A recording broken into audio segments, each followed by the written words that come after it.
Welcome everyone from around the world for this inspired and exciting event that was both of these guys said yes to. I'm so happy, and it's so timely to have a conversation with Rupert and Swami Ji.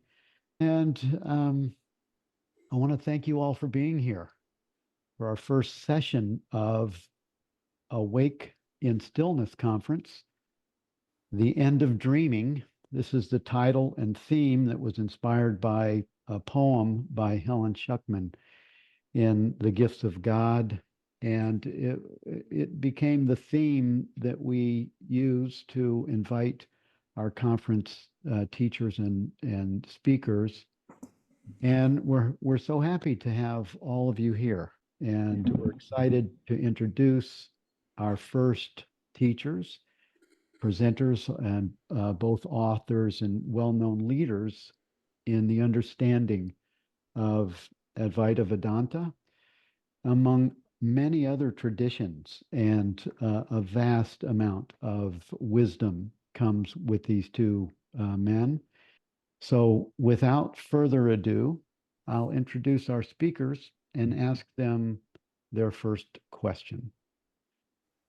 Rupert Spira teaches a non-dual approach to spirituality, rooted primarily in the teachings of Advaita Vedanta, the direct path, and influenced by perennial philosophy. Rupert's approach is also informed by the teaching of Kashmir Shaivism, Sufism, and the teachings of the Christian mystics. His core teaching revolves around the nature of awareness and consciousness, emphasizing that one's true identity is not the body, mind, or personality, but pure infinite awareness. From an early age, Rupert was deeply interested in the nature of reality and the source of lasting peace and happiness. After spending 20 years immersed in the teachings of classical Advaita Vedanta, he met his teacher, Francis Lucille, who introduced him to the direct path approach, whereby one may recognize the source of peace and happiness in one's self. Rupert has written several books and holds regular meetings and retreats online, as well as in Europe and the United States. He is also a noted potter trained in the British Studio Pottery School with work in public and private collections. Thank you, Rupert, for accepting this invitation to be here. Thank you, Bill, for inviting me, and pleasure to be here. Swami Sarvapriyananda also is known as Swami Ji or Swami. He teaches a spiritual philosophy also rooted in Advaita Vedanta, a non-dualistic tradition within Hindu philosophy. As minister of the Vedanta Society of New York since 2017, Swamiji provides a contemporary approach to the ancient teachings of the great Advaita masters like Adi Shankara. And as a monk of the Ramakrishna order, Swami Sarvapriyananda is greatly influenced by the teachings of Sri Ramakrishna and Swami Vivekananda, as well as from classical texts like the Upanishads, the Bhagavad Gita, the Brahma Sutras, and others. He joined the Ramakrishna Math in 1994 and received sannyasa in 2004.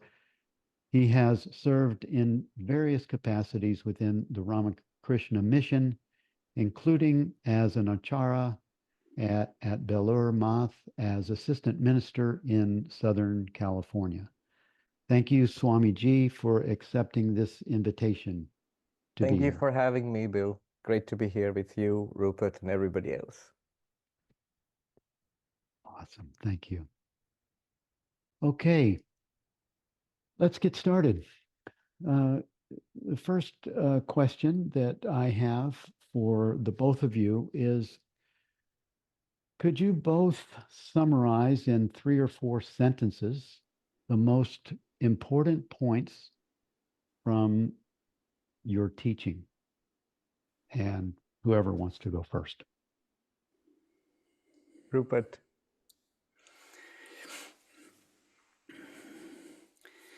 Let me summarize it in 2 ways, Bill. One very practical, one a little more philosophical.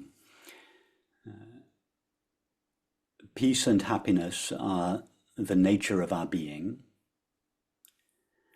and we share our being with everyone and everything.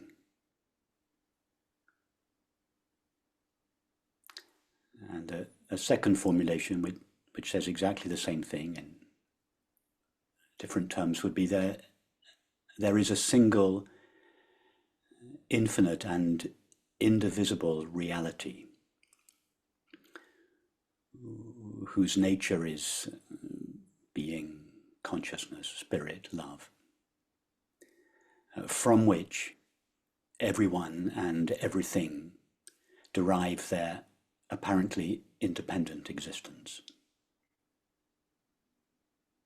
So those would be 2 formulations that really say the same thing in slightly different ways of the essence of not only what I speak and write about, but I would suggest what the great spiritual traditions, or all the traditions, essentially say. Thank you. Swami? I'll also present it in 2 ways. One, the classical formulation from Advaita Vedanta, the Advaita Vedanta tradition, and the same thing again from Swami Vivekananda. Advaita Vedanta has the advantage of, you can express it very elegantly and succinctly. So in a formulation attributed to Adi Shankaracharya, the teachings of Advaita Vedanta would be, in Sanskrit, Brahma Satyam, Brahman is real. Jagat Mithya, the world is an appearance. Jiva Brahmeva Napara, the individual sentient being, you or I, anybody, we are that Brahman and nothing else. Or you could make it even shorter. From the Upanishads, there are these sentences which summarize the entire teaching.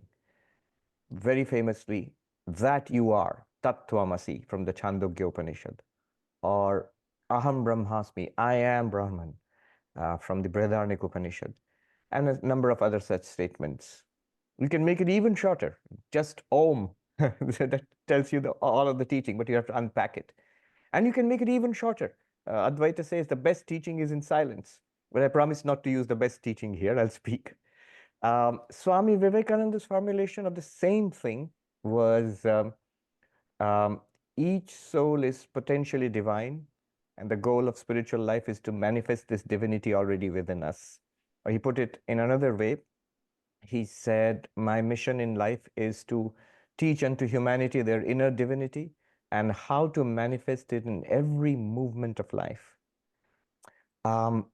He summarized Vedanta as saying that our inner reality is divine, our true nature, and we are all one existence. Yeah. Thank you.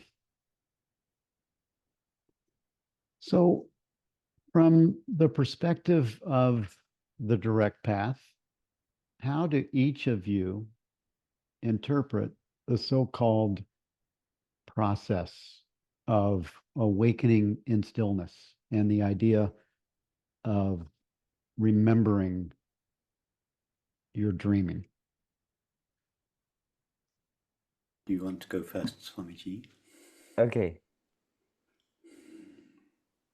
In Advaita Vedanta, the spiritual journey is a journey from ignorance to knowledge, from not knowing to knowing, or from not realizing to realizing.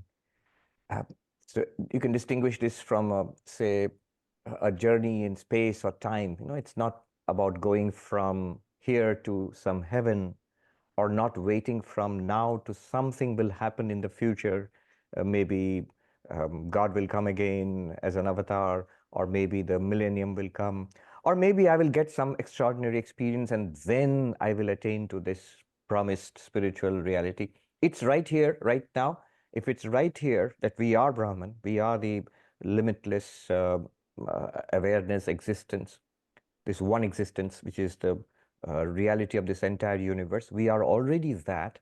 Then the question arises, if we are already that, why don't we seem to experience it? Why don't we see, doesn't it seem to be real? It just seems to be words. And the answer would be ignorance. We are not aware of it. We have not been introduced to it.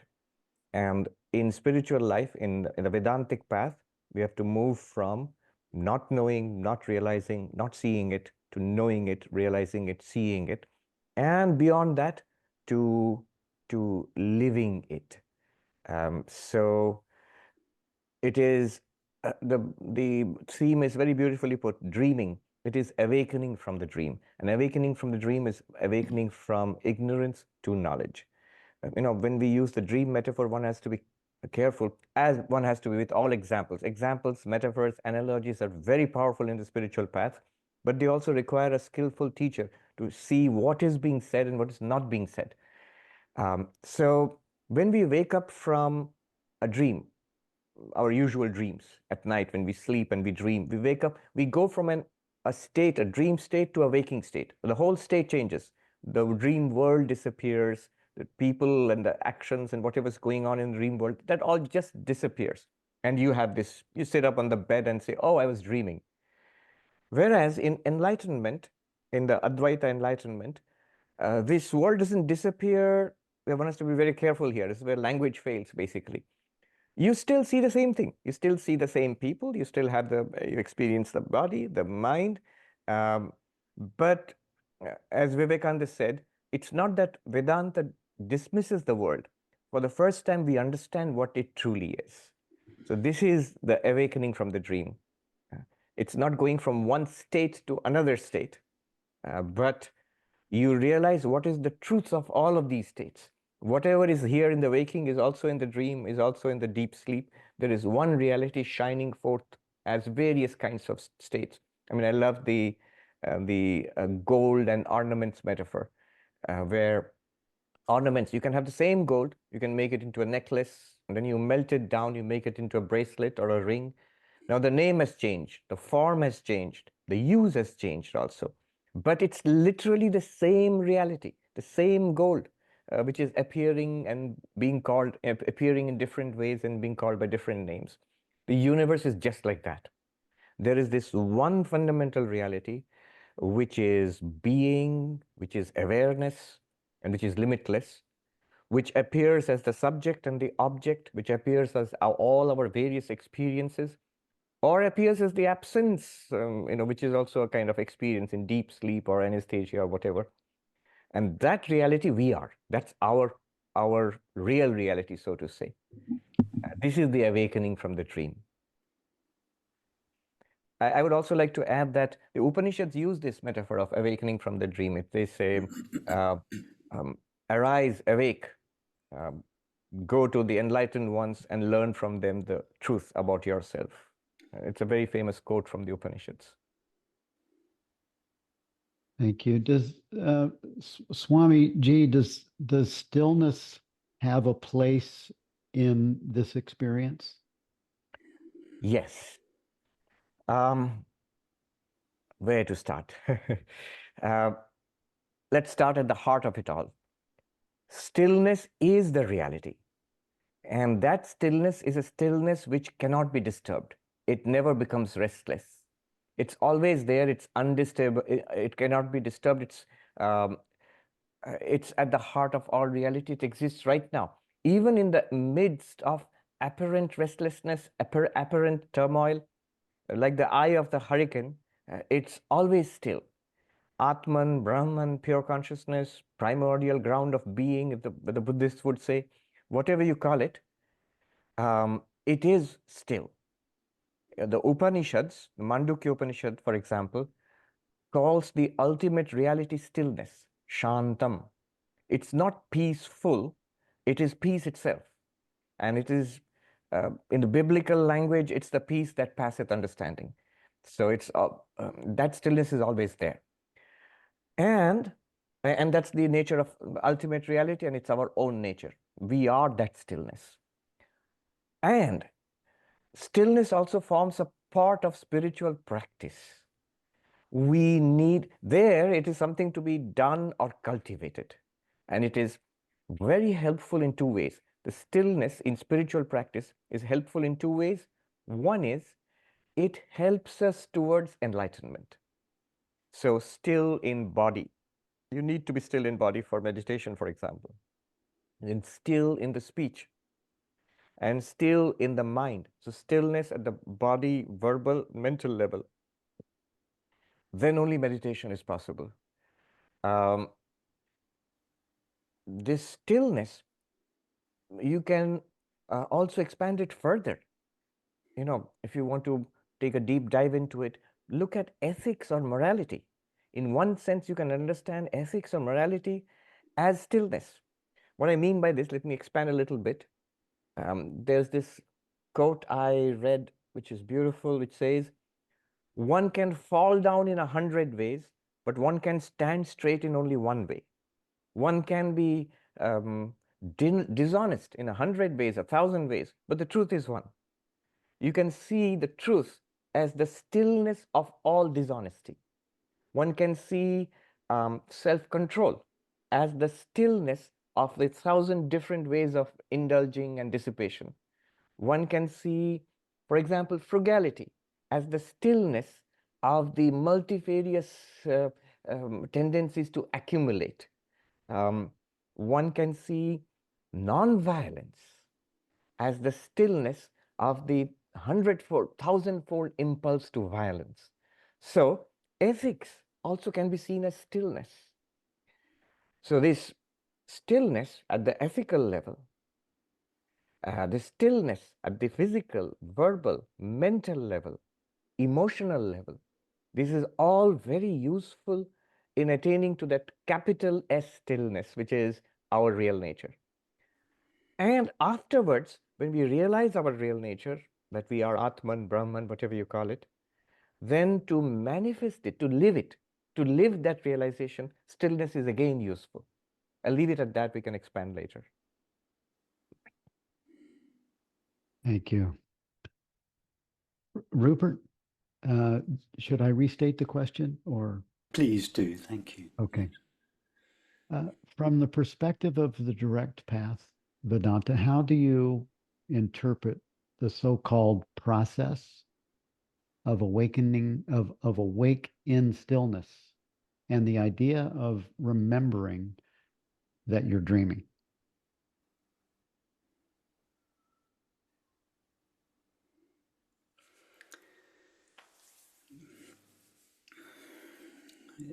Everything we experience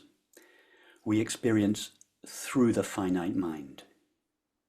That is, through the faculties of thinking and perceiving.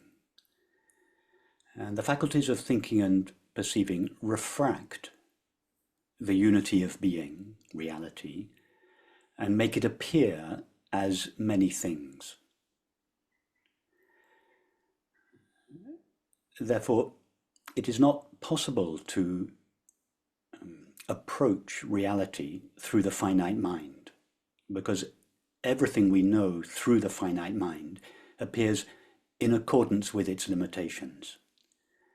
And therefore, on the direct path, in recognition of this, the very first thing we are asked to do, and in fact this is also true of many spiritual traditions, the first thing we are asked to do is to turn our attention away from the content of experience. Content of experience, thoughts, images, feelings, sensations, perceptions, and so on. So as a first step on the direct path, one is asked to turn one's attention away from the content of experience, and this could be initiated by a question such as, what is it that knows or is aware of your experience? This question takes our attention away from what we are aware of, that is the content of experience, and it draws our attention inwards, towards the fact of being, or being aware, or awareness itself. And this is the first, we could call it the first great recognition, that I am essentially nothing that I am aware of. I am that which is aware. This is not yet the recognition that is traditionally referred to as awakening or enlightenment, but it is an important step on the way. The second question, having established what I essentially am is the fact of being aware, or awareness itself. The second question is, what is the nature of the awareness that I am?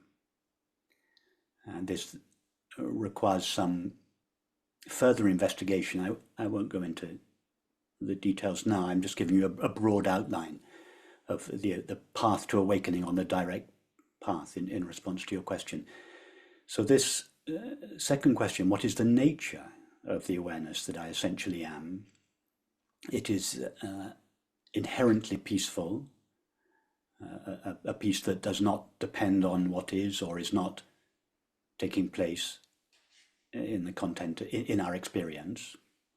As Swamiji said, the peace that passeth the understanding. It is it is full, lacking nothing, needing nothing. And in common parlance, this plenitude, this self-sufficiency is what we refer to when we speak of happiness or quiet joy. So the nature of the awareness that I essentially am is inherently peaceful, unconditionally fulfilled, not fulfilled by something that is taking place in our experience, fulfilled, inherently fulfilled prior to experience. It is loving, and by loving I define love in this context as the felt recognition of our shared being. In other words, we experience love when we feel that the being that I essentially am and the being that you essentially are the same being, one being. So it is inherently loving. In other words, the awareness that with which each of us is now currently aware of this conversation, it is the same awareness. And I would go even further to suggest that awareness is not just shared by all beings, people and animals, but all things, that the ultimate reality of not just everyone, but everything is the same shared being, shared awareness. Just two more comments about the nature of awareness that is recognized in this investigation on the direct path. It is ever present. The content of experience are always coming, changing and disappearing, but awareness is ever present or eternal, and it is without limits or infinite. And finally, it is self-luminous. It is aware of itself, in the same way that the sun illuminates itself just by being itself. So awareness knows itself just by being itself. So these, if we can call them qualities, these could be said to be the qualities of awareness. And it is this recognition, not only that I am essentially awareness, but the recognition of the nature of awareness that is traditionally referred to as awakening. And then the last step, which is really an endless step that really never comes to an end, is to live the implications of this recognition in all aspects of our life, our internal experience, thoughts and feelings, and our external experience, that is activities, perceptions and relationships. And that is what is traditionally referred to as waking up. Why is it called waking up? Because sense perceptions, as I suggested earlier, they make what is one appear as many. So the English poet William Wordsworth said, "Our birth is but a sleep and a forgetting." What did he mean by this? He meant that as we're born, he didn't really mean born into the body, he meant born into experience. When experience begins, that is thinking and perceiving, we overlook our true nature of infinite being. Infinite being appears to us, refracted through perception, as 10,000 things. So what we consider to be being born or waking up is in fact a kind of falling asleep to the reality and waking up to an appearance. So that is why it is this waking state is referred to traditionally as a waking dream, a dream of sense perception. So the direct path, and indeed all paths in one way or another, are really involve overriding the apparent evidence of sense perception. Sense perception used to tell us the earth was flat. Sense perception used to tell us the sun went round the earth. Sense perception now tells us that reality consists of many things, ultimately made of mind and matter. This is what the senses tell us.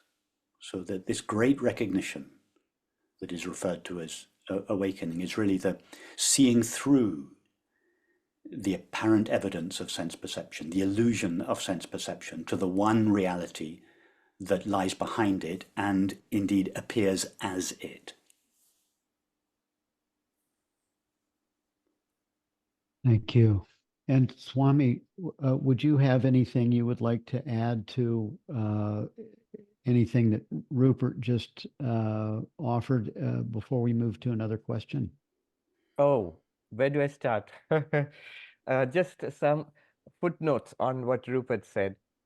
So the two fundamental steps of awakening, which Rupert mentioned. First is absolutely crucial. A change, a whole paradigm change in what we think of ourselves as. Right now, we think of ourselves as this body, mind, personality. And as Rupert said, when attention is drawn to our experience, we see that experience is happening in awareness, in consciousness, if you will. And when I recognize, I am essentially awareness. I'm essentially consciousness, not a body with consciousness, but consciousness in which a body, mind, personality appears as the world also appears. So that's the first step and absolutely essential to awakening. And then he went on to say that you appreciate the nature of this awareness. So then you start getting the benefit of it. So I am awareness, but what is this awareness like? Awareness doesn't become sick. Awareness does not age. Awareness is not hurt or cut, or as the Gita says, it can't be cut, it can't be drowned, it can't be suffocated, whatever. So awareness is always there. Then awareness does not get hungry or thirsty or it doesn't starve. Awareness does not get depressed or angry. Those are in the mind. So what is in the body mind? That's in the body mind. And awareness is free of those problems. So I, as awareness, am free of those problems. It's a huge load of our minds. It's like not just a dream, it's like a nightmare dissipating suddenly. So appreciating the nature of awareness. One further step, one more step, like an addendum or like a footnote to this. What about the things which we are aware of? So I am awareness, and awareness is this wonderful problem-free thing. Great. What about the things which we are aware of, which we have distinguished ourselves from? The tables and chairs and bodies and even thoughts. So there a huge question comes up. Are they something external which we are beyond awareness, which we are becoming aware of? Our common intuitive understanding of the world is that I am this person, and the whole world is outside me, outside this skin. It's an external world separate from me, which I interact with. Now, that's because of our body-bound sense of self. But when I realize that I'm awareness, then we are invited to consider what these things are. What's this table and the chair? Is it really outside awareness? What would it even mean to be outside awareness? Where are the margins, the borders of awareness? So then we begin to realize, Advaita introduces us to this amazing fact: the world is actually not outside awareness. The world is inside awareness. Even space itself is something that appears in awareness. One good way of understanding this is our dreams. In our dreams, we appear to inhabit a space. Maybe we are walking around somewhere, enjoying a garden, meeting people, and there's a sky and the earth and the river. And when we wake up, we realize all that space in the dream and all those people and the sky and the river and whatever and the garden, everything was in the dreaming mind. So space itself is an appearance in awareness, and therefore awareness is not limited by space. This is in traditional texts, it's formulated as, expressed as, awareness is all pervasive. So when we read that, we shouldn't think that awareness is some kind of like a smoke or something which pervades a room. It's not like that. It's rather space itself appears in awareness, and therefore awareness pervades all of space and all of its contents. And then time itself is an appearance in awareness. In that sense, awareness is eternal. So the universe itself appears in awareness. There's no thing which we are aware of which is other than awareness.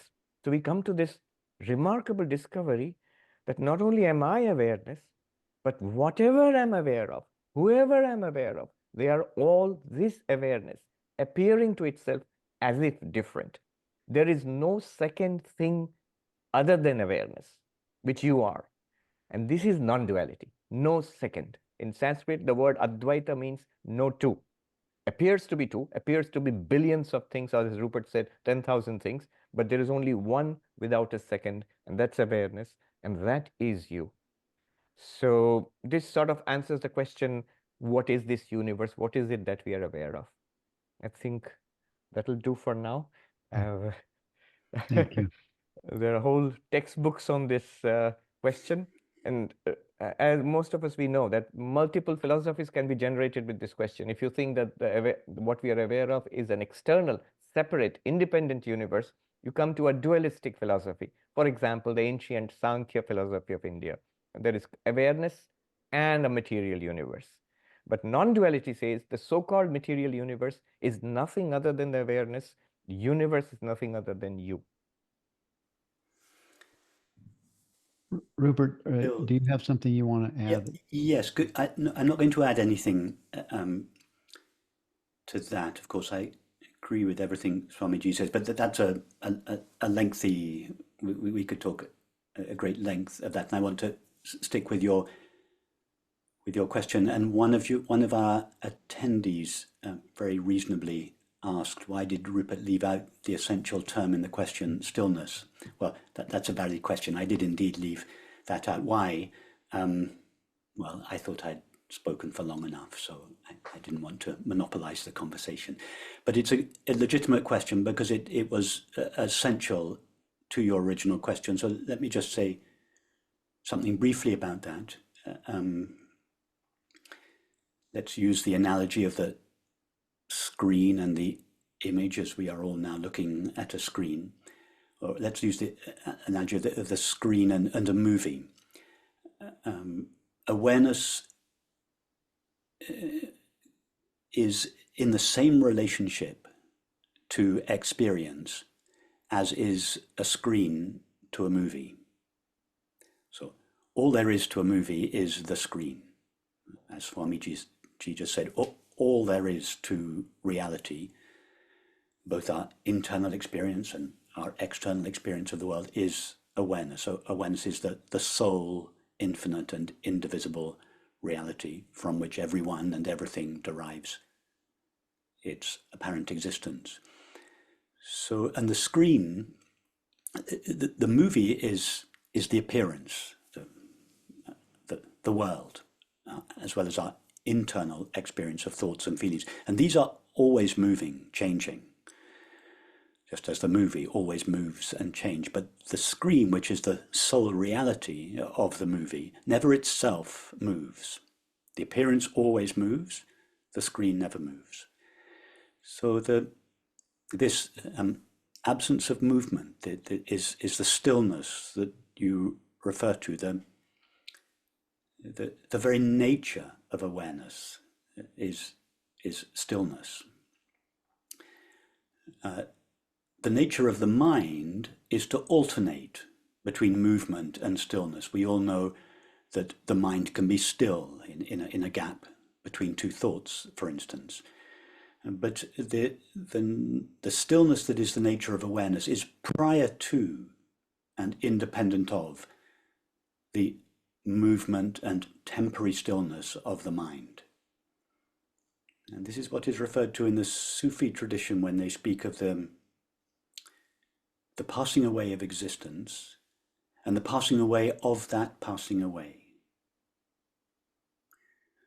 The extinction of extinction in some Sufi texts. The passing away of existence, that's the cessation of the mind, the cessation of thoughts and perceptions. No more experience, no world. This is what we experience in deep sleep.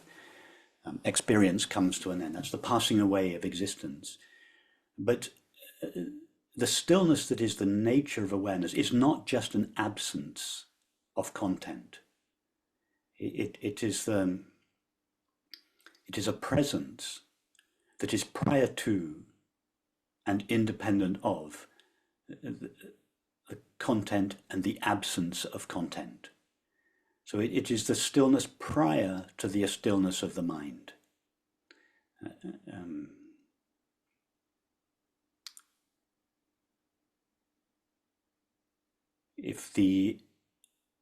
If you turn the movie off and close down all your programs, what you're left with is your screensaver.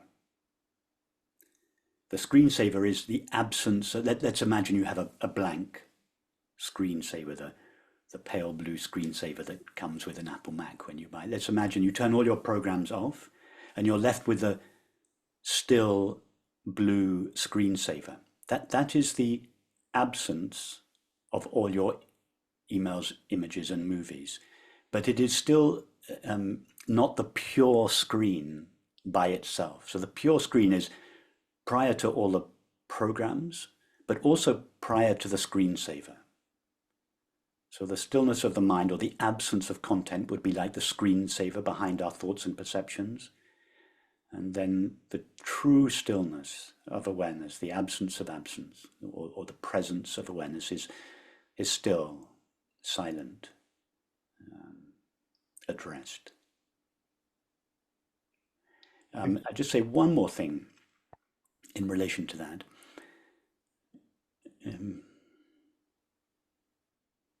Strictly speaking, it's very difficult to speak about these things because it's not really possible to say anything true about reality. If we wanted to speak the absolute truth, we would just remain silent. So to refer to awareness as still is only true in reference to the content of experience, which is always moving. So with reference to our moving thoughts and perceptions, it is true to say that awareness is still. However, if we were to ask awareness, what is your experience of yourself? Without reference to the content of experience, awareness, if it could speak, it would certainly not answer I am moving, but nor would it answer I am still, because there would be no experience present with which to contrast it. The very best awareness would say is I am. And it is for this reason that I am, if the absolute truth can be formulated, I am is the very highest formulation of the absolute truth, because it attempts to describe in words what is awareness's experience of itself, rather than the finite mind's attempt to describe awareness from its point of view.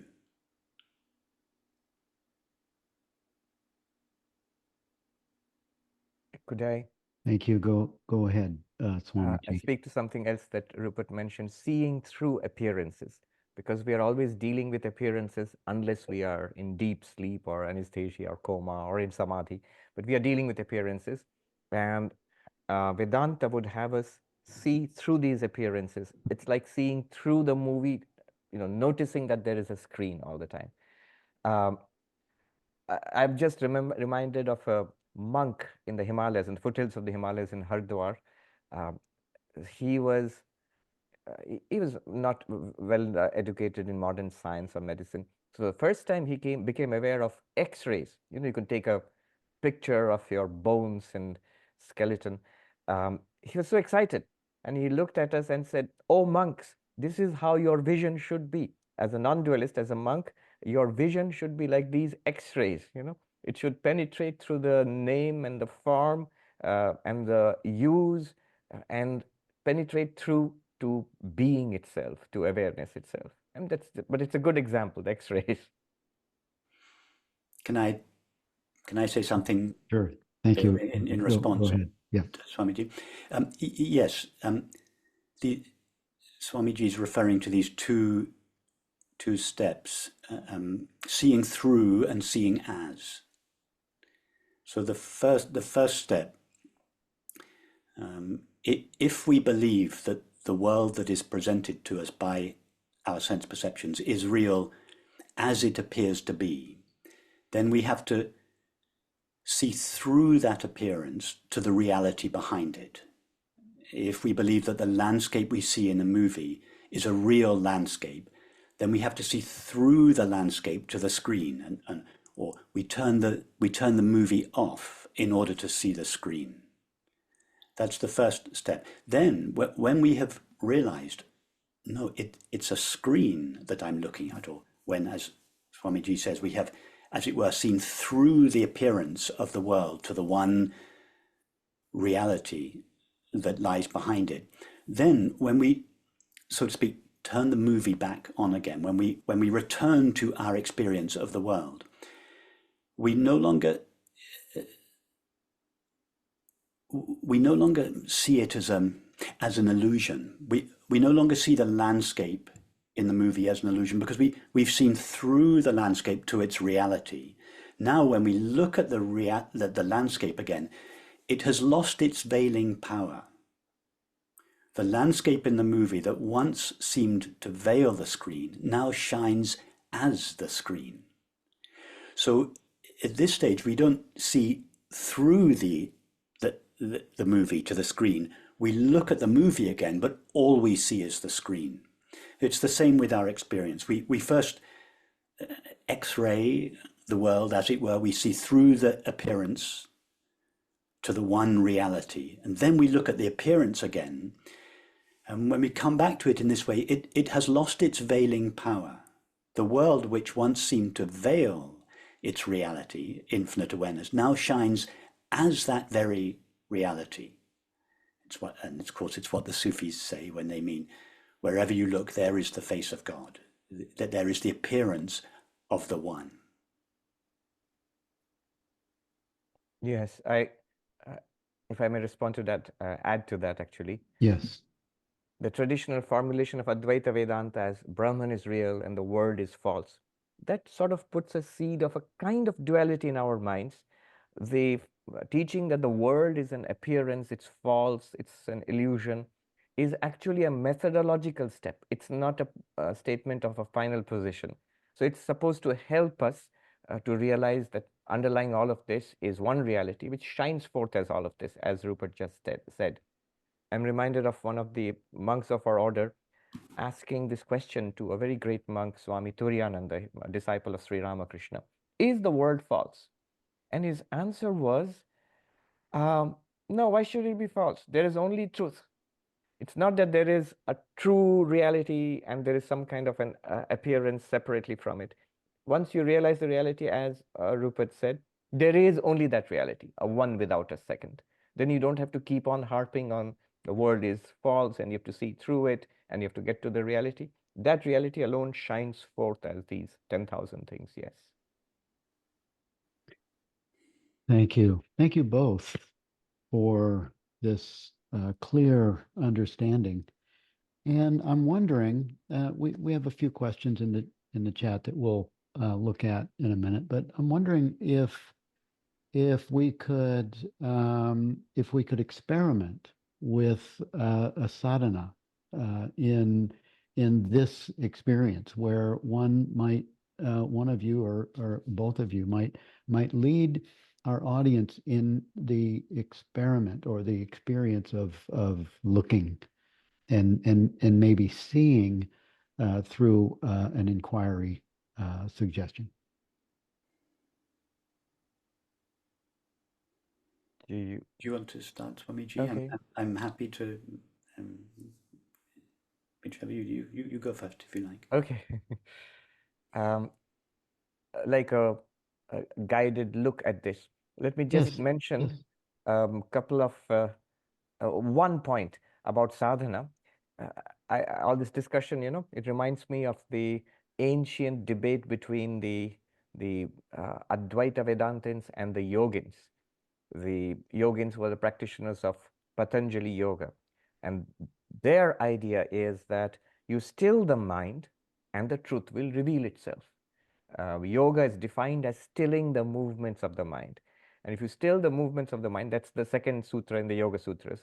Yoga is stilling the movement of the mind.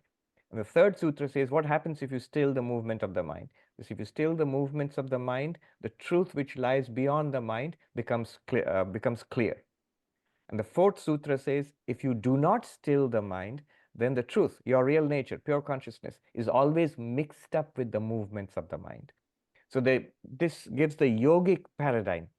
The problem is movements of the mind, and the solution is to still the movements of the mind. Then you grasp that you are this never moving, ever still, ever shining consciousness. You are that. In Sanskrit, yoga chitta vritti nirodha. Yoga is stilling the movements of the mind. Tada drashtu swarupe avasthanam. The witness consciousness is then ascertained in its real nature when the mind is still. Vritti sarupya mitaratra, which means otherwise, the witness consciousness, you are mixed up with the movements of the mind. So this is one paradigm. And you can see it's essential to still the mind in this paradigm. Otherwise, you don't get to the truth. You don't make that breakthrough. Whereas the Advaitins, they dispute it. They say that the sadhana, the spiritual practice, if there is a spiritual practice, then it's not sitting quietly. It is rather an inquiry into our own experience. That is the non-dual path. We immediately recognize it from the direct path. So there is this old dispute. The Advaitins charge the yogis with just sitting quietly. What's the point of sitting quietly? You have to remove ignorance. You have to generate knowledge, insight. That removes your ignorance about your real nature. The problem is ignorance and the solution is knowledge. And the yogins say the problem is restlessness of the mind and the solution is stilling the mind. In practice, if you see the spiritual practitioners in India, I've seen the monks, traditional monks in the Himalayas, they combine both. They are Advaitins, non-dualists, but they also regularly practice meditation. It's stilling the mind is useful for a host of reasons. So if we want to do a practice right now, I can go to my favorite, which is the insight into the distinction between the seer and the seen, the Drigdrishya Viveka. This is a simple practice from a medieval non-dualist text called the discernment of the seer and the seen. So when we start off, we just start with the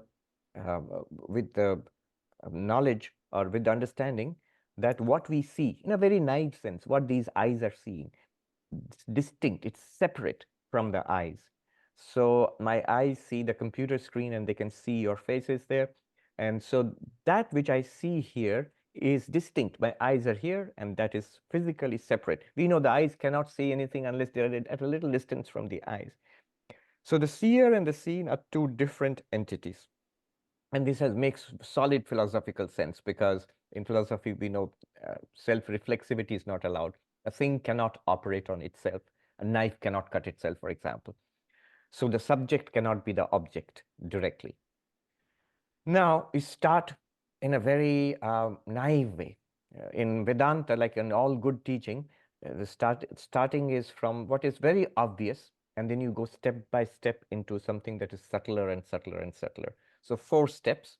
The first step is, let us notice that what these eyes are seeing, the eyes are the seer, and what they are seeing, colors and shapes, they are distinct from the eyes. There are many colors and shapes which we see, but the eyes are the same. The seer is one, the seen are many.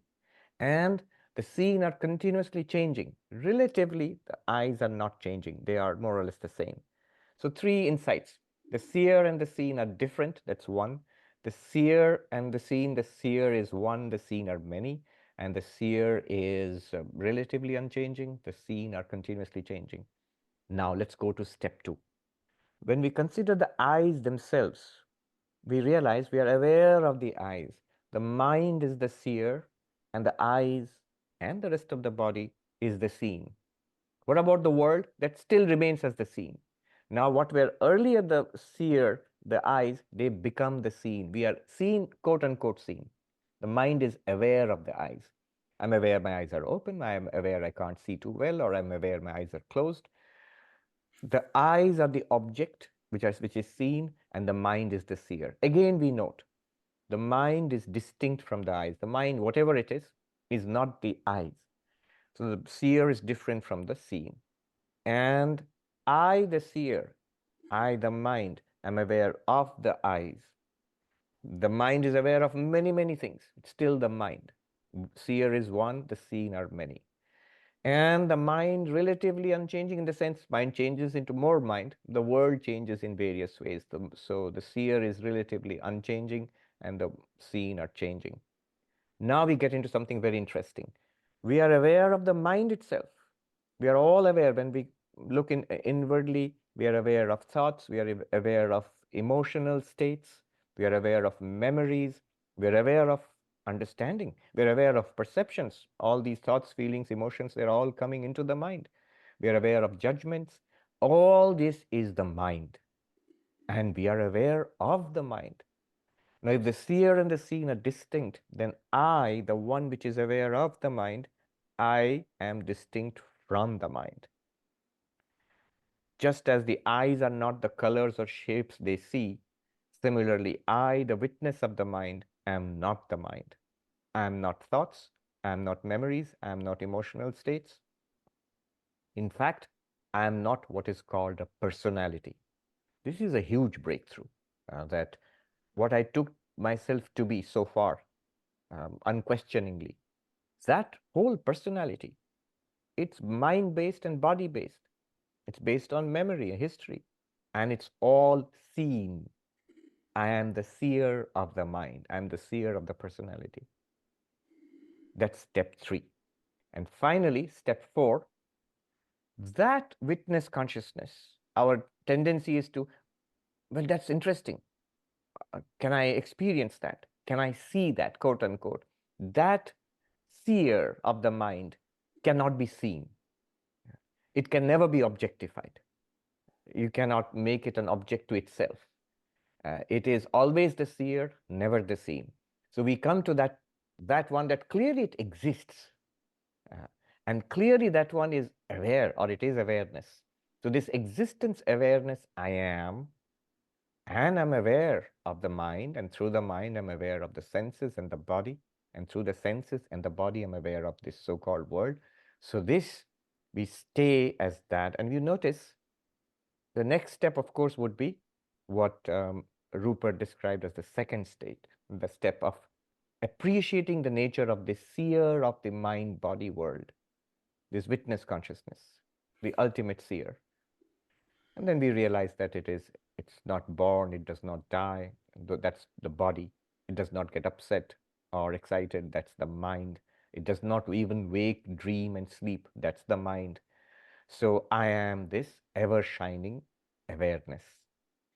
And this, I would urge us to, see it as a fact, not as a kind of teaching, not as a kind of theory, as Vedanta would say at every step. That's the beauty of Vedanta, at every step, you're just noting a fact.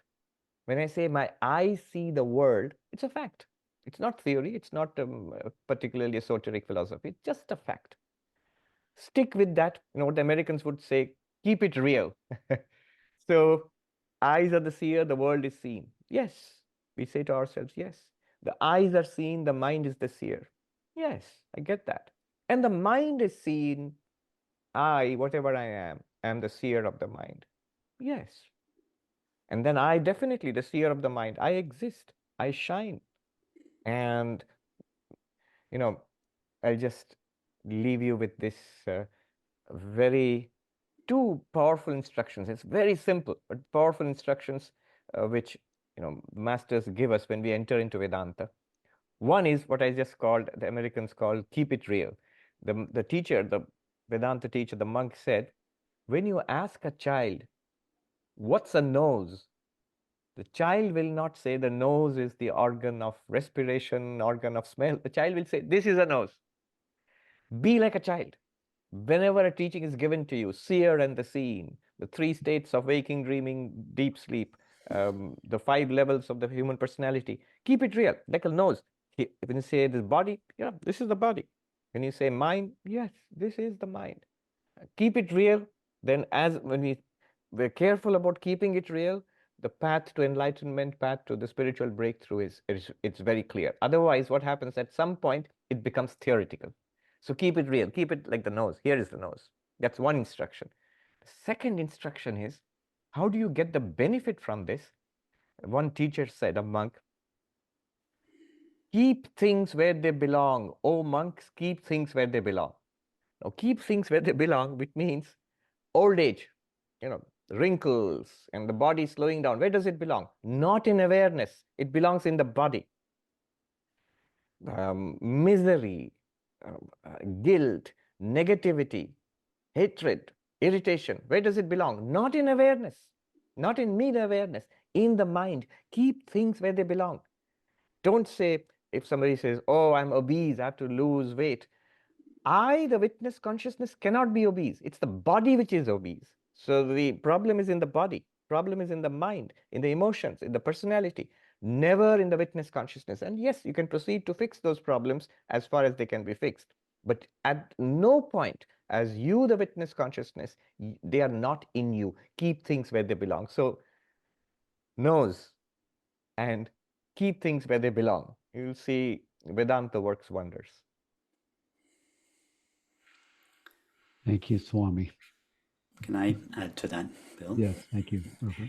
I'm not going to respond to your question, Bill, because Swamiji has just taken us on a very nice path of self-inquiry. I just want to just comment and add something. So, Swamiji, you started by talking about the yogic path, sometimes referred to as the progressive path, where the purification or stilling of the mind is considered a prerequisite to the recognition of our true nature, and typical practices in this involve paying attention to a mantra or watching your breath, a flame, and so on. These practices are referred to as the progressive path, not in a derogatory sense in any way. These are beautiful practices, but they're considered to be progressive because we progress to our true nature, not directly, as in the approach that Swamiji just shared with us, the direct path approach, but we go to our true nature via an object, via a mantra, a flame, the breath, and so on. And then at some stage we ask ourselves, but what is it that is aware of the mantra? Or what is it that is aware of our breath? And we engage it in one way or another on the pathway that Swamiji has just led us on, the path of the direct, going directly from the content of our experience back to our true nature, sometimes called self-inquiry, atma-vichara. And then there's a third path, which is very rarely spoken of. It was implicit in what you said, Swamiji. You touched on it briefly, but didn't elaborate it. So I'd like to just say something about that.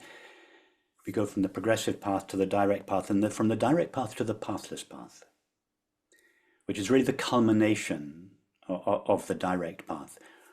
Once we have stopped giving our attention to something objective, a mantra, the breath, the flame, and we have inverted our attention, so to speak, turned our attention around, traced our attention back to its source as pure awareness.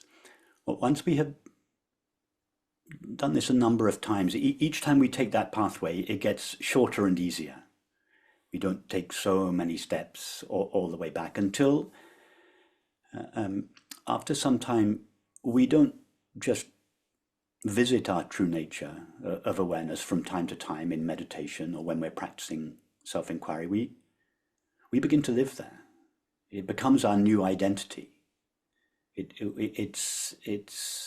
We feel that it's who we are, and from there there's no longer a pathway from ourself to ourself, and this is where the direct path turns into the pathless path, or when self-inquiry turns into self-abidance, where there is no longer an extroversion of the attention, there's no longer any introversion of the attention. We are simply being. It's a kind of non-practice, a sort of non-meditation, simply being. And I would suggest that simply being is really the culmination of all spiritual paths and practices. And it is in this context that Ramana Maharshi said, don't meditate, just be. Now, I just want to add to that. I don't mean to imply by this that Ramana Maharshi did not approve of meditating either on the progressive path or on the direct path. He did. He advocated it and explained it at great lengths. But there was one small part of his teaching which was just being. Once you know, by know I mean feel, understand, you are that one reality. You are infinite awareness that is the reality of all. Then there's really no path. There's just an ever deepening into that, an abidance, a sinking into that, remaining as that. And just one last thing to say about that. Why can we say that simply being is the highest path, or the culmination of all the paths? Because if we were to ask awareness, what is your experience of yourself?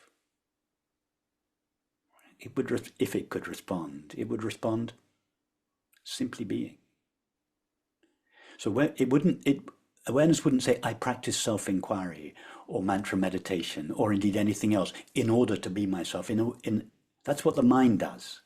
It practices the progressive path or the direct path, and rightly so.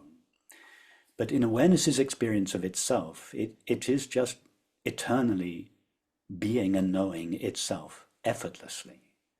And therefore, when we are simply being, we are being the one infinite reality. In religious terms, when we are simply being, our being is God's being all alone.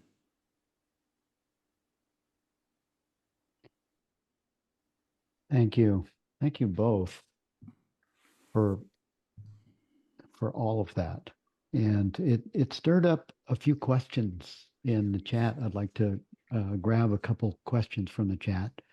One is from Selena. It says, what happens when the pursuit of truth becomes a fixed identity within ourselves, making it difficult to distinguish truth from personal convictions?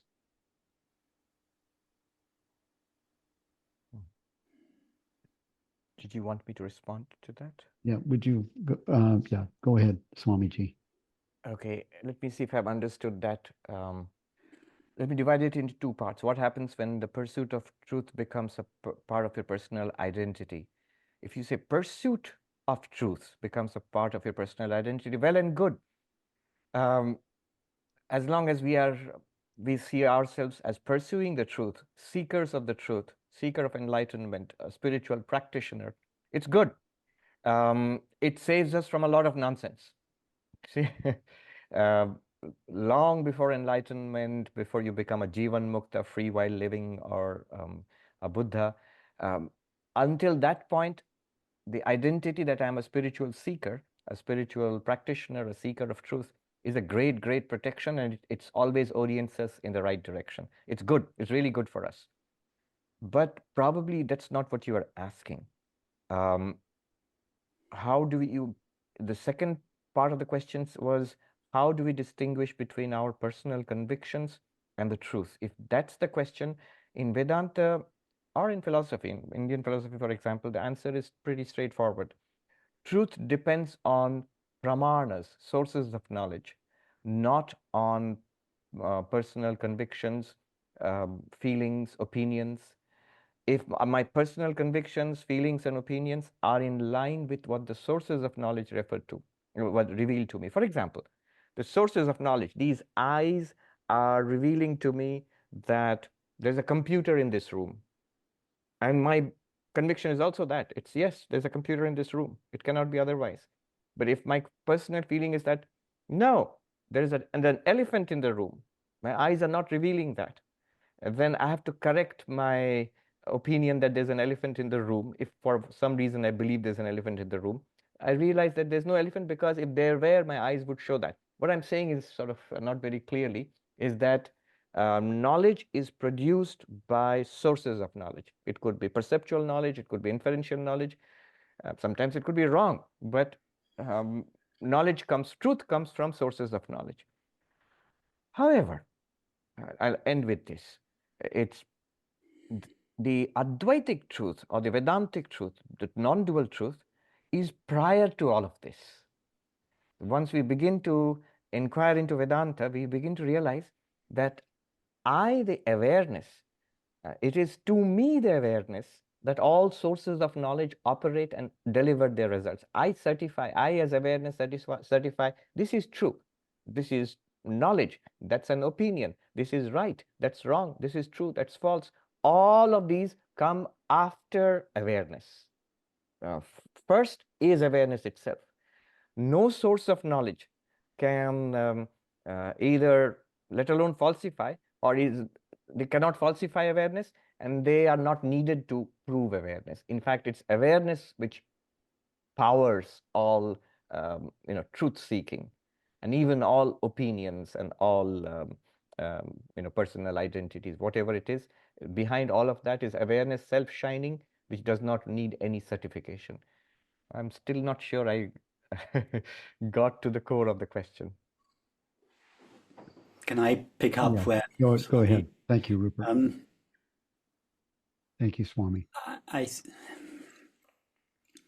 If we want to say something that is absolutely true about ourselves, barring remaining silent, as we saw earlier, the statement "I am" is absolutely true. It's not relative to any finite experience. Everybody, without exception, all 8 billion of us, or all 8 trillion of us, if the animals could speak as well, everyone can say with absolute certainty, "I am." So the expression "I am" doesn't represent a personal opinion.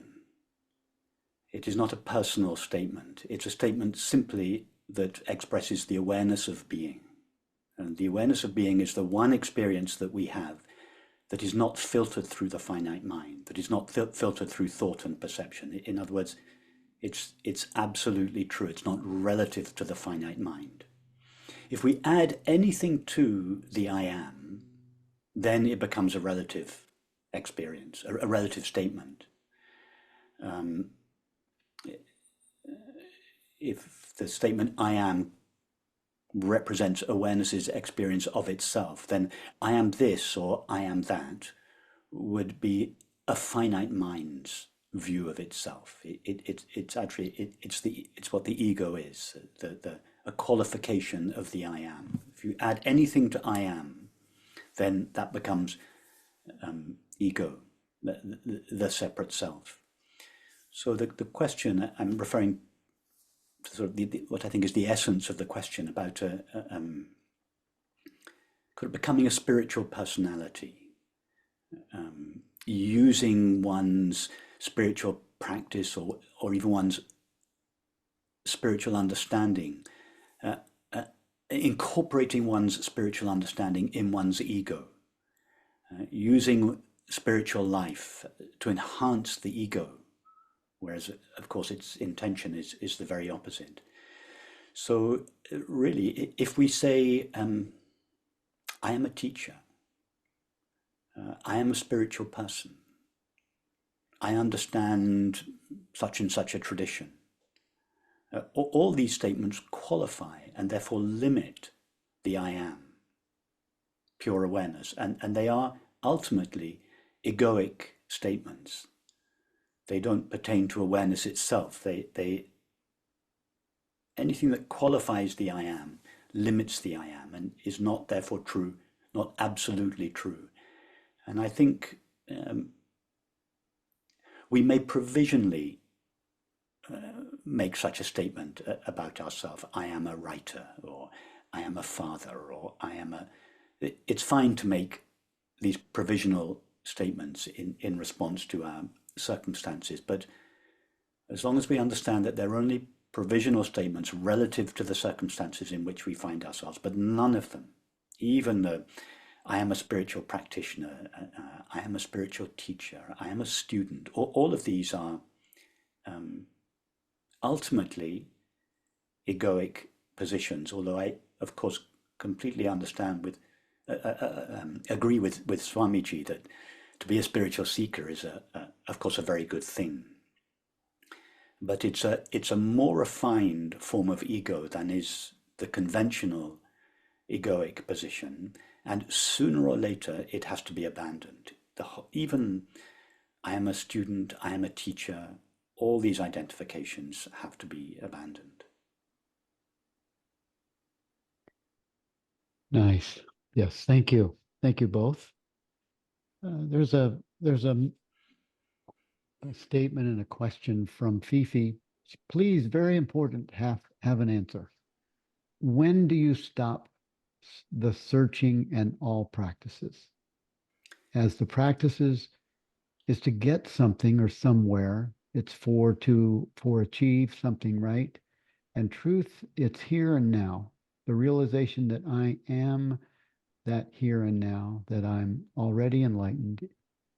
Is it a decision or it's something that I have to wait to happen? I'll respond very briefly to that first, and then Swamiji can elaborate. When does the need to stop, I think the essence of the question, when does the need to stop practicing occur? When that question no longer arises. Okay.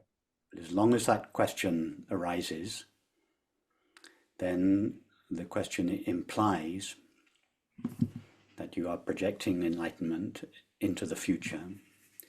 In other words, you do not yet feel that you are this one infinite, indivisible whole or reality, in which case the search is very important. Keep searching, keep seeking, keep inquiring. But when that question is brought to an end through understanding, then there's no answer to that question. It simply ceases to arise.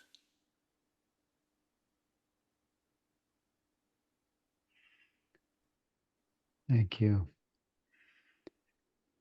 So I'm going to ask both of you a question. How does life change after realization?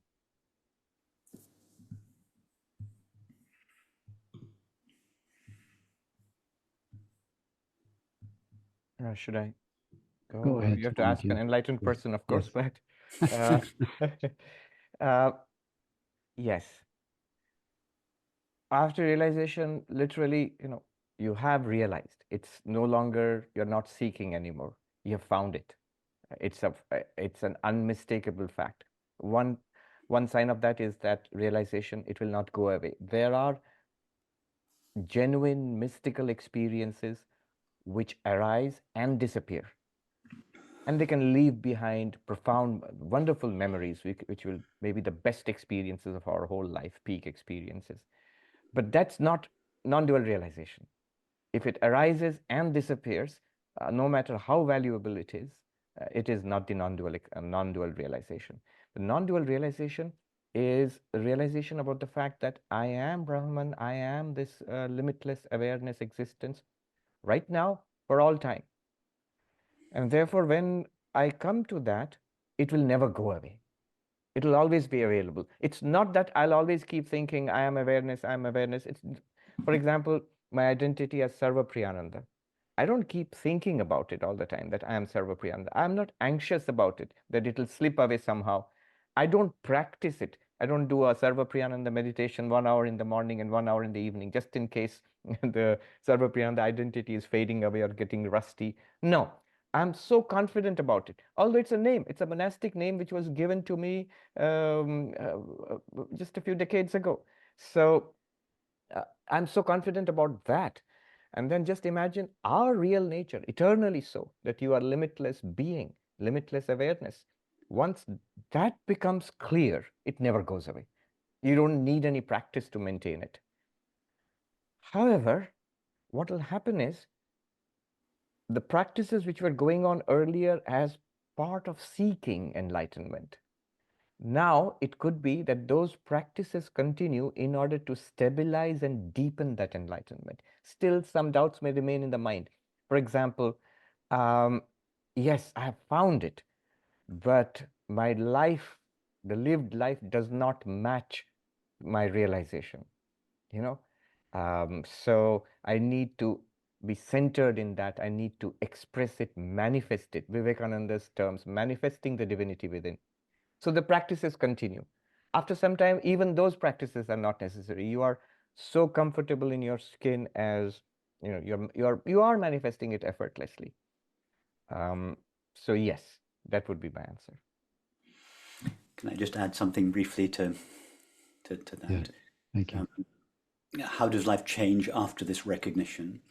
The first thing to say, I just want to be really sure that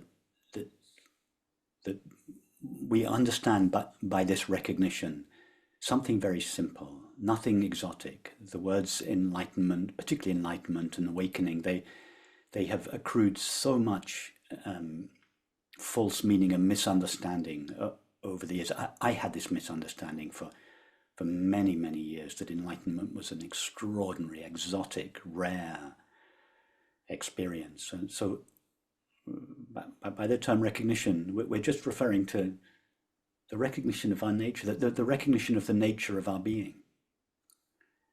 There's nothing exotic about it. It's simple, just who we are at the deepest level. What changes when we have recognized this, that there is a gradual realignment of the entire content of our experience, our internal thoughts and feelings, and our external activities and really activities, perceptions, and relationships. And really, this realignment process really goes on forever. We can never say that it comes to an end. The implications of this recognition that peace and quiet joy are the nature of our being, and we share our being with everyone and everything, that the truth of this just impresses itself on us more and more deeply, the more deeply we sink into it. So there is, although the awareness itself never changes, there is an experience of deepening into its innate peace and quiet joy. And we find that fewer and fewer experiences retain the power to take us away from this peace and quiet joy. And likewise, our relationships become more loving. Most people love the people they like and don't love the people they dislike. But love has nothing to do with who we like and who we dislike. Liking and disliking is a natural quality of the mind. but it has nothing to do with love, which is the nature of awareness. We share our being with everybody. And this is a good time to be thinking of certain people that we may not like. That's natural. But anyone on this path is called to love everybody unconditionally. And just as we find on the inside that fewer and fewer experiences retain the power to take us away from our innate peace, so we find that fewer and fewer people on the outside, fewer and fewer circumstances have the power to prevent us loving everybody unconditionally. Could I just add to that? Yeah, thank you, Swamiji. Go ahead. Yes. One way of understanding enlightenment and this question about life post-enlightenment is that enlightenment has these two sides. One is what might be called a paradigm shift. I have now a tremendously different understanding and realization of who I am and what all this is. That this is one limitless existence, consciousness, bliss. That's the paradigm shift. Earlier, I thought I was this person, body, mind. But there is the other side of enlightenment, which might be called ethical manifestation. I mean, just to put it bluntly, if someone claims to be a Buddha, one would expect some Buddha-like qualities in that person. If, or, some saintly qualities in that person, to put it that way. Truth, self-control, compassion, selflessness, courage, freedom from personal gripes. Somebody put it beautifully that if you're enlightened, if you claim to be enlightened, beware, you give up all right to grumble. So those qualities, ethical manifestation. So paradigm shift and ethical manifestation. One would expect that. And one would expect it especially of oneself. Now, it's a good practice that the ethical manifestation one does, as a spiritual seeker, one does practice it quite prior, long time before the goal of enlightenment is approached or even reached. It's a good thing to practice that, and it's good to manifest it post-enlightenment. It's a good check, and it's a good result to expect. Inner fulfillment, transcendence of sorrow, unhappiness, transcendence of grumbling. That's for me personally, but also what Vivekananda called the manifestation of the divinity within. There's a poem which Vivekananda wrote. It really pertains to this metaphor of dream and awakening. He writes, "Be one with the truth. Let vision cease." By visions, he means dreams. Be one with the truth, let vision cease. Or if you cannot, dream but truer dreams, which are eternal love and service free. So that, I think, is wonderful advice. Whether I'm enlightened or not, let me try at least love and service. And if I think I'm enlightened, I should manifest that love and service.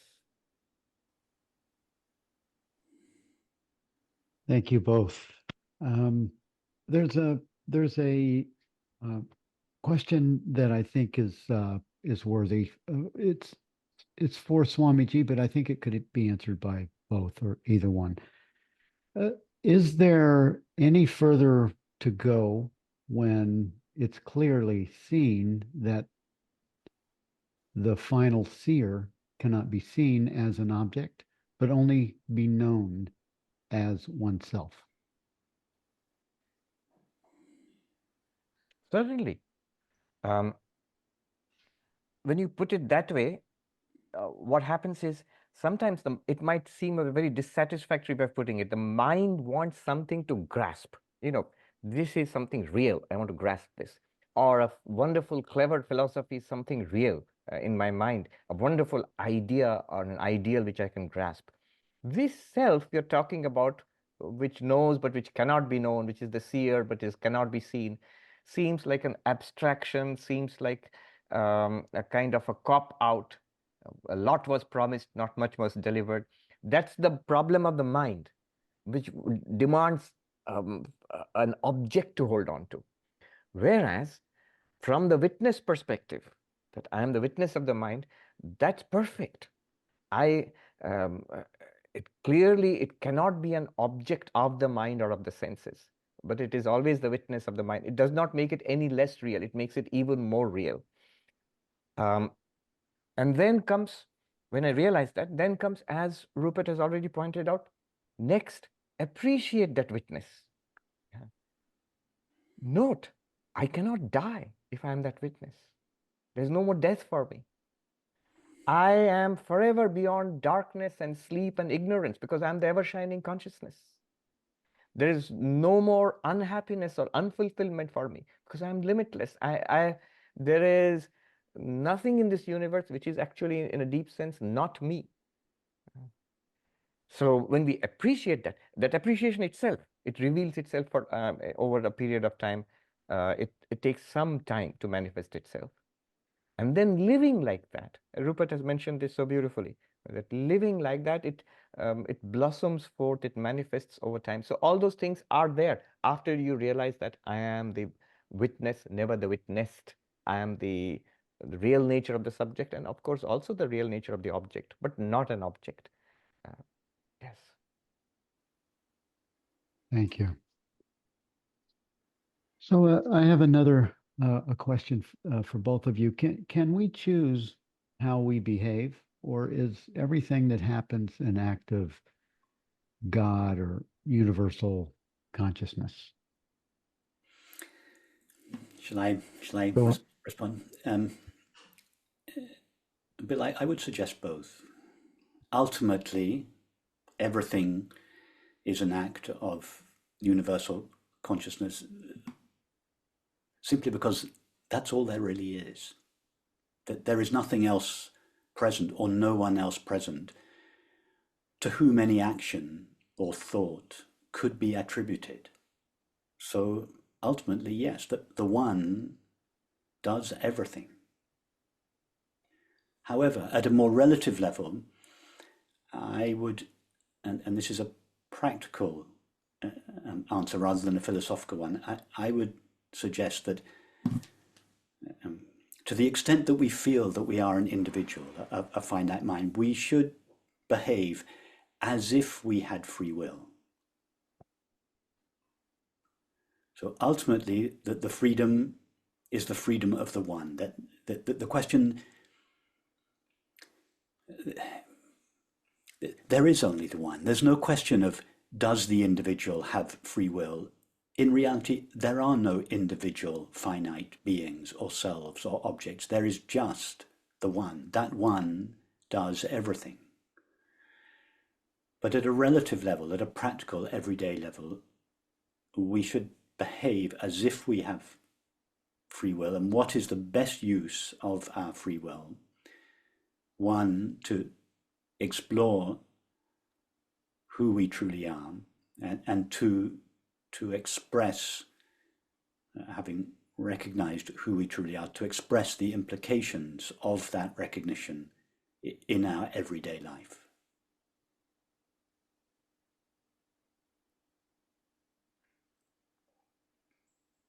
Thank you. Swamiji, would you add to that before we go on? And I would say what he said, but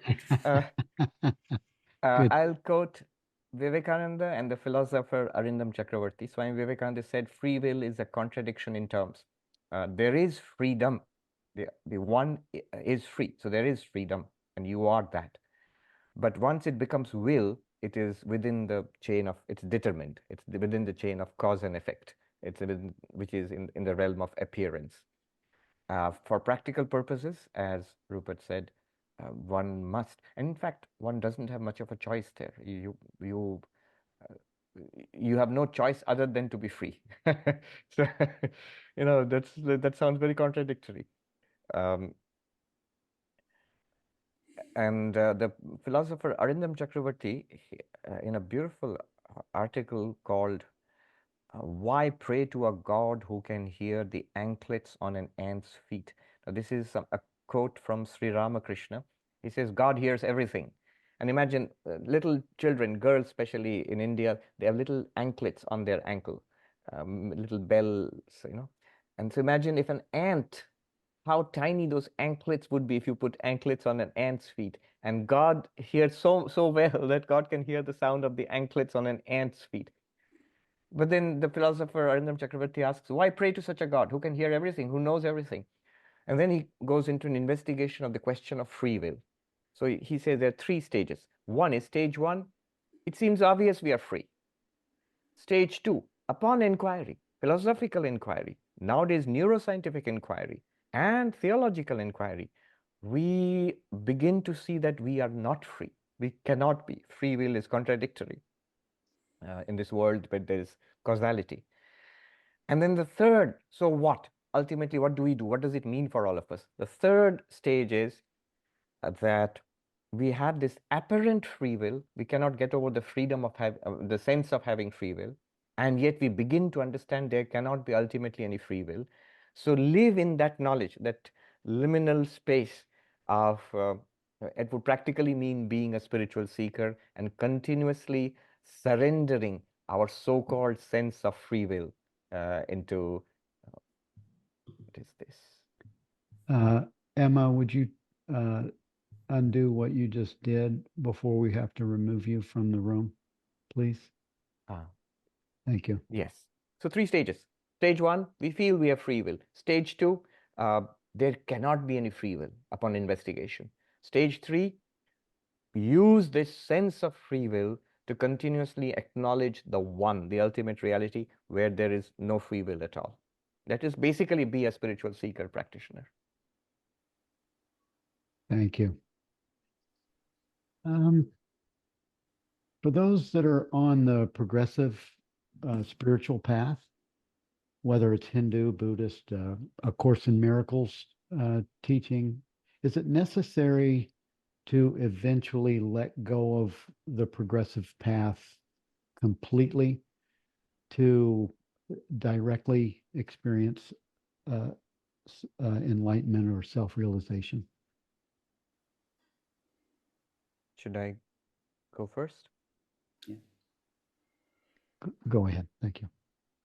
I don't think it's necessary to let go of the practices, but one comes to an understanding that the practices themselves do not reveal our real nature, which is always self-revealed and ever shining. What the practices can do is remove the obstacles to realization. So in Vedanta, the practices ultimately lead to knowledge, self-knowledge, which removes the ignorance about ourself. And ourself is always shining forth. It does not make you into infinite consciousness, limitless being. We already are that. It's more like the sun is ever shining. A patch of dark cloud comes and appears to cover the sun, blocks our view. A gust of wind comes and blows away that patch of cloud. The sun is ever shining. Similarly, ignorance is like this dark cloud which seems to obscure our real nature, which is always shining. And all our practices ultimately culminate in self-knowledge, which is like the gust of wind which blows away the dark clouds of ignorance. And we realize we always wear this reality. But practices themselves, meditation, service, devotion, philosophical inquiry, all of those things, they first serve a purpose of orienting us and taking us to self-realization. Afterwards, many of those practices are retained as a way of manifesting that self-realization. So an enlightened being could very well meditate. An enlightened being could now study to teach, for example. Enlightened being could do all these spiritual practices which we as beginners or seekers do. I remember the story of this wonderful senior monk long before my time. He was regarded as an enlightened person who had the highest non-dual realization. And a novice monk one day saw him getting flowers from the garden for the shrine. It's something that the beginners, novices, we do. We clean the shrine, decorate it, and get gardens and get flowers and put incense and stuff like that. And to see this senior most among the monks and who is so highly regarded by everybody doing exactly what the novice is doing. So this novice, out of curiosity, goes and says, Swami, even now you are picking flowers in the garden for the shrine. You are a master of Vedanta. And the Swami, it seems, turned around to him with the sweetest of smiles and says, then would you please tell me what I should do? That just shows that from that person's perspective, when you realize what you truly are, every action shines in the light of that awareness. There is no action which is, more advanced spiritual practice and more initial or beginner. It's all very beautiful, all blazing with the light of that same realization. Can I just add something? Yes, please do. Really, Bill, I just want to share my own experience in relation to this question about whether one should continue on a progressive path if one's on that path, for instance, practicing mantra meditation. I was on a progressive path, indeed practicing mantra meditation for 25 years, and I loved it. I was studying the classical Advaita tradition, practicing mantra meditation. It was a devotional path, really, and I loved it. I love it to this day. Still, sometimes now the mantra just comes up into my mind spontaneously because I repeated it for so long, and it always, whenever it does, it comes with it feels like a little blessing, and I just allow it to repeat itself a few times. But then there came a time after 24 years or so that I was beginning to feel that I had gone as far as I could go on that path.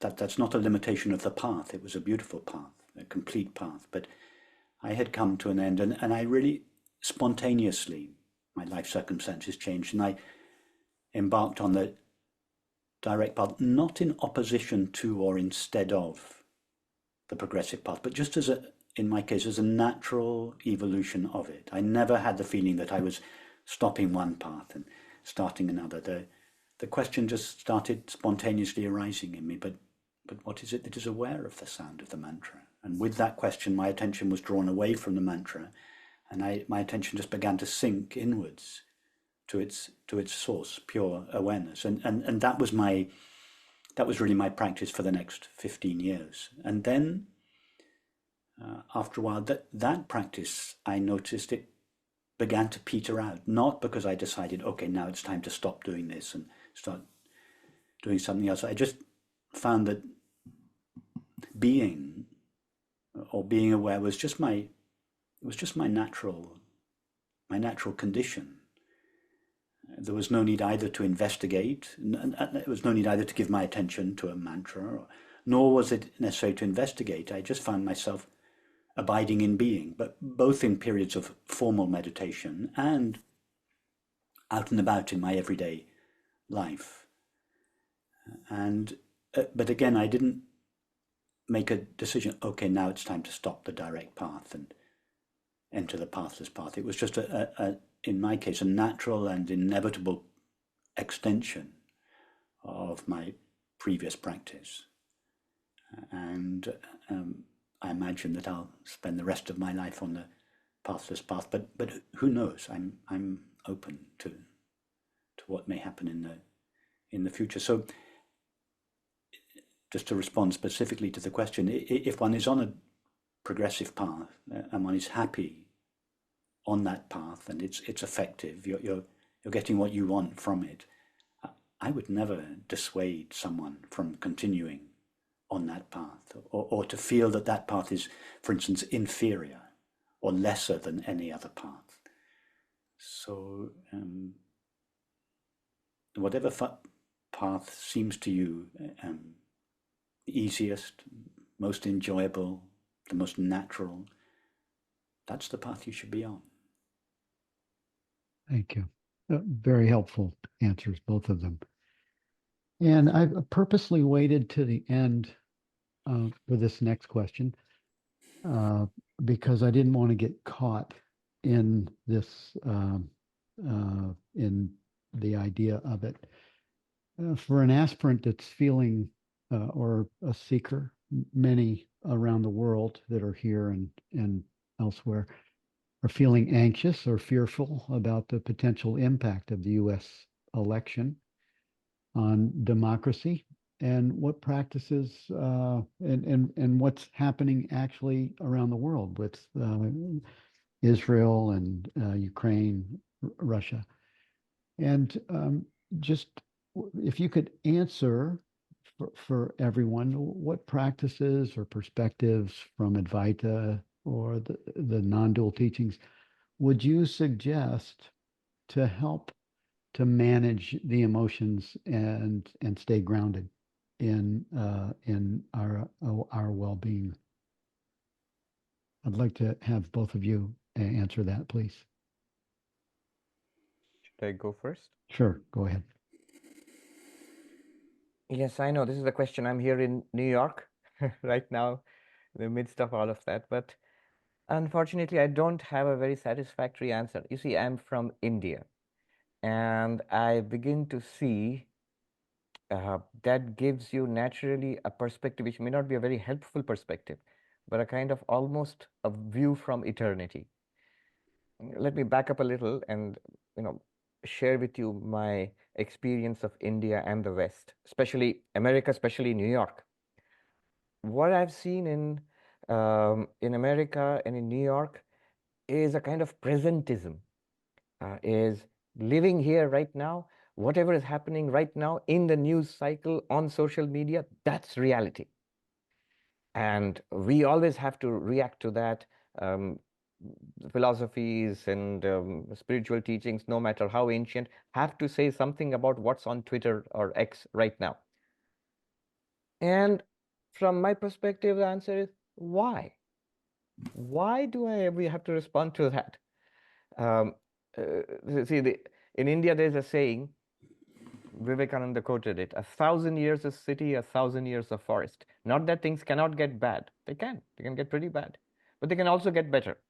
And 1,000 years of city, 1,000 years of forest, that's the kind of perspective that Vedanta takes on this, a kind of eternal perspective. If it's true that you are Brahman, pure consciousness, you have seen the rising and falling of universes, not just cities or nation states or worlds. You're perfectly all right. Yes, things can get tough for a while, things can get better. Now, it's not that this is a good attitude. In India, I've seen the problem is, now I understand from this perspective, which I've got from the West, from America, is this unwillingness to respond to real problems from the religious perspective, from the spiritual perspective, because it's a very eternalist perspective.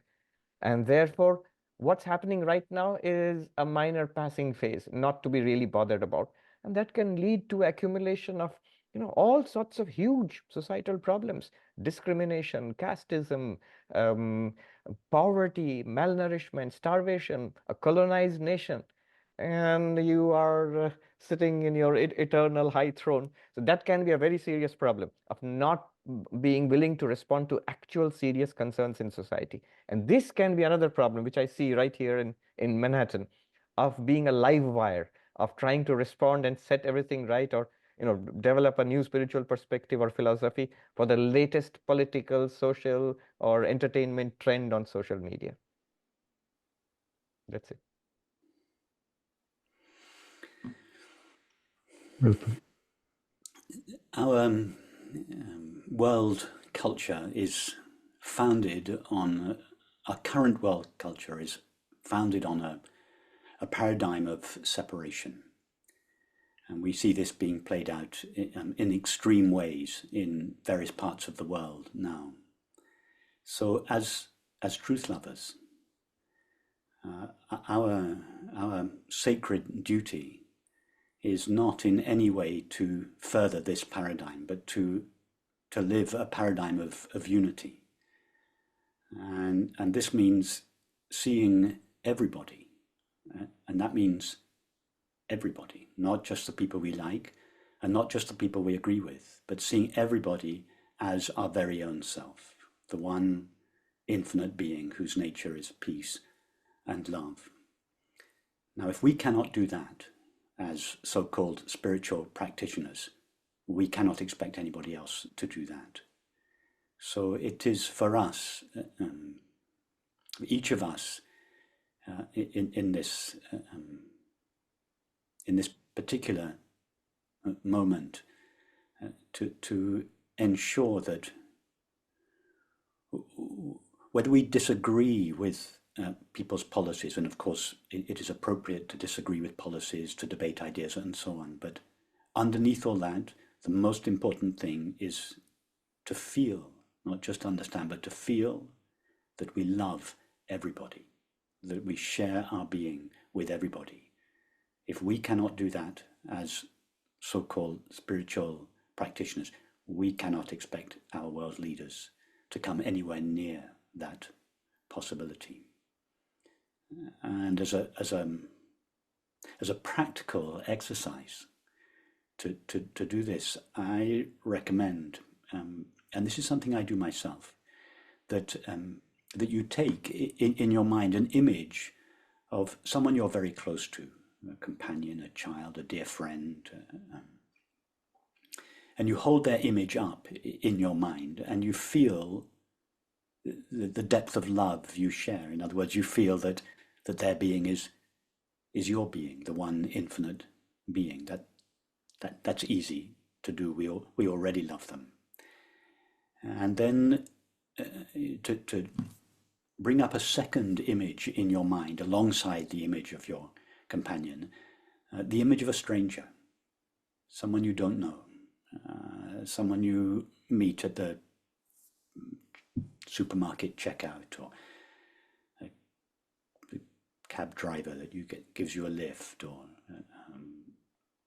someone you meet on the street. You hold an image of a stranger in your mind, and you look at them, you look at this image, and you go back and forth between the image of your companion and the image of this stranger until you don't just understand, but you feel that you love the stranger with the same depth of love that you love your companion. And then you take a third image, the image of someone that you actively dislike.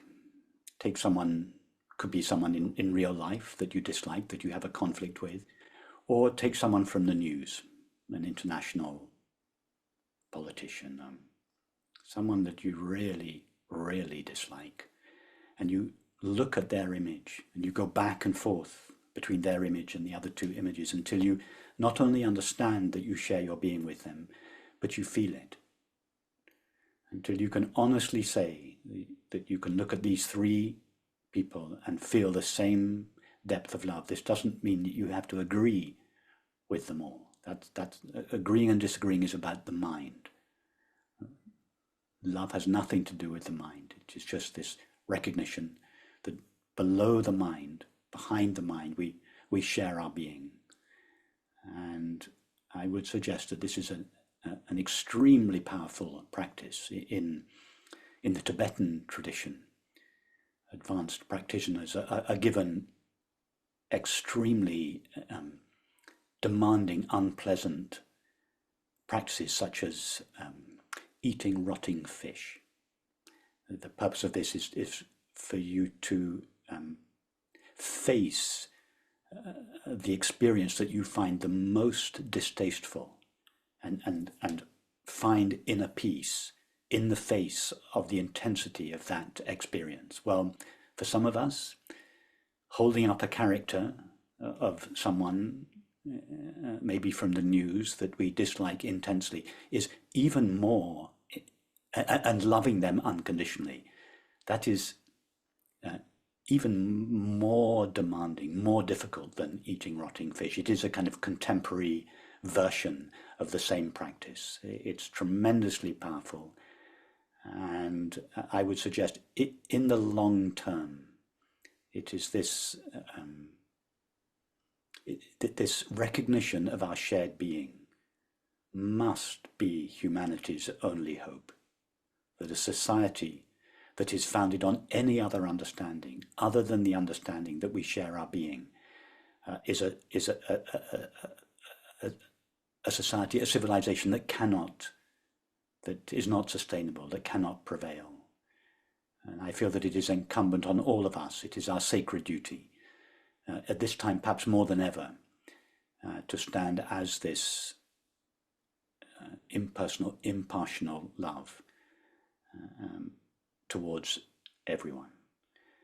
And I think that's enough. And I'll leave it there. Thank you. Thank you, Rupert, for that practice. Very useful and practical. And Swamiji, do you have anything to add to that, or we have a final question in about 5 minutes left? Yes, I think it's a beautiful way to end with what Rupert said. This is really the manifestation of the divinity within us, this recognition of the oneness of all existence, and as love for all beings. Swami Vivekananda said that the test of truth is oneness. That which unites is more likely to be true than that which divides.